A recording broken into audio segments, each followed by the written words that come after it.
नवी मुंबई महानगरपालिकेची सार्वत्रिक निवडणूक 2025 याची 15 डिसेंबर रोजी घोषणा झालेली आहे.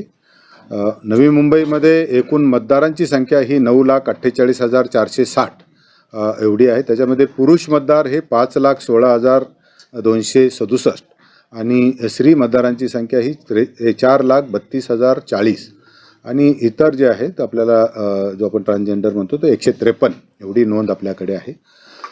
ही बहुसदस्यीय निवडणूक प्रक्रिया नवी मुंबईमध्ये होते. याच्यासाठी आपण 111 सदस्य निवडून देण्यासाठी 28 प्रभाग हे आपल्याला महानगरपालिकेच्या क्षेत्रामध्ये आलेले आहेत. 27 प्रभाग हे 4 सदस्यीय आहेत आणि एक जो प्रभाग आहे तो 3 सदस्यीय प्रभाग याच्यामध्ये आहे. याच्यामध्ये एकूण जर आपण बघितलं असेल तर मतदान केंद्र प्रभागनिहाय मतदान केंद्राची संख्या जर सगळ्यात जास्त मतदार हे प्रभाग 1 मध्ये 40,198 आहेत आणि 4 सदस्यीय प्रभागामध्ये जिथे सगळ्यात कमी मतदारांची संख्या दिसते ती 26,000 प्रभाग 13 जो आहे 26,798 एवढे आहे. 3 सदस्यीय प्रभागामधली सुद्धा लोकसंख्या जी आहे ती मतदारांची संख्या जी 26,125 एवढी आहे. प्रभागनिहाय मतदारांची जी संख्या आपण पाहत असताना आपल्याला लक्षात येईल की ही सगळे मतदान करत असताना 4 सदस्यीय प्रभाग असल्यामुळे आपण जवळजवळ 800 ते 850 असे प्रत्येक मतदान केंद्रावर मतदारांना मतदान करण्याची सोय केलेली आहे. 1,141 एवढे एकूण मतदान केंद्र याच्यासाठी राहणार आहेत. त्याच्यानंतर निवडणुकीची जर आपण कार्यक्रम बघितला असेल तर पहिला जो कार्यक्रम आहे नामनिर्देशन पत्र दाखल करण्याचा जो कालावधी आहे 23 डिसेंबरपासून सुरू होतो ते आपल्याला याच्यापर्यंत 30 डिसेंबरपर्यंत आपल्याला दुपारी 2 वाजेपर्यंत आपल्याला हे नामनिर्देशन पत्र दाखल करता येणार आहेत. 25 डिसेंबर आणि याचा जो कालावधी आहे तो 28 डिसेंबर हे 2 दिवस सार्वजनिक सुट्टी असल्यामुळे नामनिर्देशन पत्र दाखल करता येणार नाही. पण नामनिर्देशन देण्याचा जो कालावधी आहे तो 25 ते 29 डिसेंबर म्हणजे सर्व दिवसामध्ये नामनिर्देशन पत्र आपल्याला उपलब्ध होतील वार्ड ऑफिसच्या निवडणूक निर्णय अधिकाऱ्याच्या. नामनिर्देशन पत्र स्वीकारण्याची जी अंतिम तारीख आहे ती जो तारीख आहे तो आपण 23 तारखेपासूनच सुरू करतो ते 30 तारखेपर्यंत आपल्याला नामनिर्देशन पत्र स्वीकारायचे आहेत. नामनिर्देशन पत्राची छाननी ही 31 डिसेंबर रोजी सकाळी 11 वाजल्यापासून सुरू होईल आणि त्याच दिवशी ती पूर्ण करून त्याच्या याद्या प्रसिद्ध केल्या जातील. वैधरित्या नामनिर्देशित झालेल्या उमेदवारांची घोषणा ही उमेदवारांची यादी प्रसिद्ध करायचं काम पण सुद्धा लगेच होणार आहे.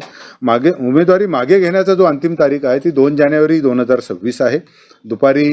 सकाळी 11 ते दुपारी 3 पर्यंत आपण ते घेऊ शकता. निवडणूक चिन्ह नेमून देण्याचा जो दिनांक आहे तो 3 जानेवारी 2026 आहे. अंतिमरित्या निवडणूक लढवणाऱ्या उमेदवारांची यादी प्रसिद्ध करायची तारीखसुद्धा 3 जानेवारी 26 अशीच आहे. नंतर आपल्याला मतदानाचा दिनांक जो आहे तो 15 जानेवारी 2026 आहे. सकाळी 7:30 ते संध्याकाळी 5:30 या कालावधीमध्ये पूर्ण मतदानाची वेळ राहणार आहे. त्याच्यानंतर आपल्याला माहिती आहे की प्रचार हा 48 तास अगोदर थांबतो. तर 13 तारखेला 5:30 वाजेपर्यंत आपल्याला प्रचाराचा कालावधी आहे. मतमोजणी व निकाल जाहीर करण्याचा दिनांक हा 16 जानेवारी 2026 सकाळी 10 नंतर आपल्याला मतमोजणी ही सुरू होणार आहे. आपण जे राजपत्र प्रसिद्ध करण्याचा जो दिनांक आहे 19 जानेवारी रोजी निवडून आलेल्या उमेदवारांची यादी ही प्रसिद्ध करणार आहोत. आपल्याकडे 8 निवडणूक अधिकारी आहेत. प्रभाग क्रमांक 1, 2, 3 साठी एक निवडणूक निर्णय अधिकारी आहे. तिथं कार्यालय जे आहेत माता व बाल रुग्णालय दिघा नवीन जे तिथे नवीनच तयार झालं त्याच्यामध्ये ते आहे. दुसरा जो मतदान अधिकारी आहेत निवडणूक अधिकारी आहेत ते देवदत्त ठोंबरे म्हणून आहेत. ते 4, 5 आणि 7 याच्यामध्ये सरस्वती विद्यालय सेक्टर 5 ऐरोली नवी मुंबई इथे आहे. तिसरे 6, 8 आणि 9 याचं समाज मंदिर हॉल भूखंड क्रमांक 10 सेक्टर 7 घनसोली नवी मुंबईमध्ये आहे. चौथा जो कार्यालय निवडणूक निर्णय अधिकारी आहे ते 10, 11, 12, 13 या प्रभागासाठी एक निवडणूक निर्णय अधिकारी राहील. ते अण्णासाहेब पाटील सभागृह पहिला मजला सेक्टर 5 कोपरखैरणे नवी मुंबई इथे राहील. 14, 15, 19 आणि 20 हे प्रभागांसाठी एक निवडणूक निर्णय अधिकारी काम करतील आणि त्याचं कार्यालयसुद्धा मी आत्ता अण्णाभाऊ साठे समाज मंदिर प्लॉट नंबर 187 सेक्टर 10 सानपाडा नवी मुंबईमध्ये आहे. नंतर 16, 17, 18 मध्ये जलतरण तलाव संकुल भूखंड क्रमांक 196A सेक्टर 12 वाशीमध्ये त्याचा राहील.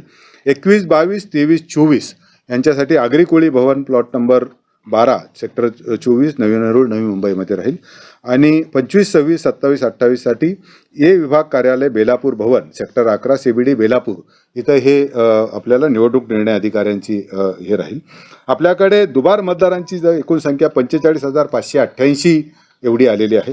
त्याची छाननी आता BLO स्तरावर सुरू आहे आणि याचे सगळ्यांना आपण त्याच्यामध्ये राज्य निवडणूक आयोगाच्या सूचनेनुसार त्याला ऑप्शन द्यायचा आहे की त्याने कुठे मतदार तो त्याच्या आधी व्हेरिफिकेशन होईल आणि जे निश्चित होतील दुबार मतदार यादी तर त्याच्यानुसार मग त्याला ऑप्शन घेऊन आपण त्याचं मतदानाचा त्याला वेळ देणार आहोत.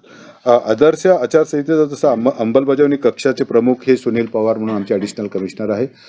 नंतर याच्यासाठी परवानगी ज्या आहेत एक खिडकीमधून ह्या सगळ्या परवानगी आपल्याला उपलब्ध होणार आहेत.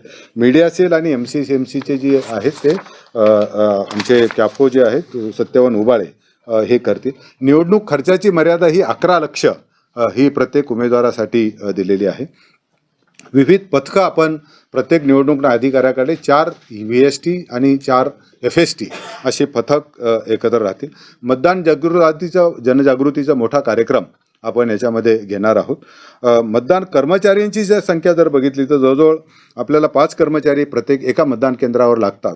अशा पद्धतीने 5,705 आणि 10% रिझर्व्ह 6,275 एवढे कर्मचारी आपल्याला लागणार आहेत. ही कर्मचारी आपण बाहेरच्या जिल्ह्यांमधून उपलब्ध करून घेणार आहोत. मतमोजणी जी आहे ती प्रत्येकाच्या संबंधित निवडणूक निर्णय अधिकारी यांच्या स्तरावरच हे होईल आणि त्यांच्या राजकीय प्रतिनिधींच्या बैठका वगैरे सध्यासुद्धा ज्या आहेत त्या सर्व राजकीय निवडणूक निर्णय अधिकाऱ्याच्या स्तरावर पूर्ण होतील. ही जी निवडणूक आहे ही पूर्ण पारदर्शक निष्पक्ष आणि सर्वांना संधी देऊन पार पाडण्यासाठी सर्व निवडणूक प्रक्रिया ही आम्ही महानगरपालिकेतले सर्व अधिकारी याच्यासाठी सज्ज आहेत आणि मला खात्री आहे की ही निवडणूक प्रक्रिया आपल्याला पूर्णपणे निष्पक्ष आणि पारदर्शकपणे पार पाडण्याची आम्ही खात्री देतो.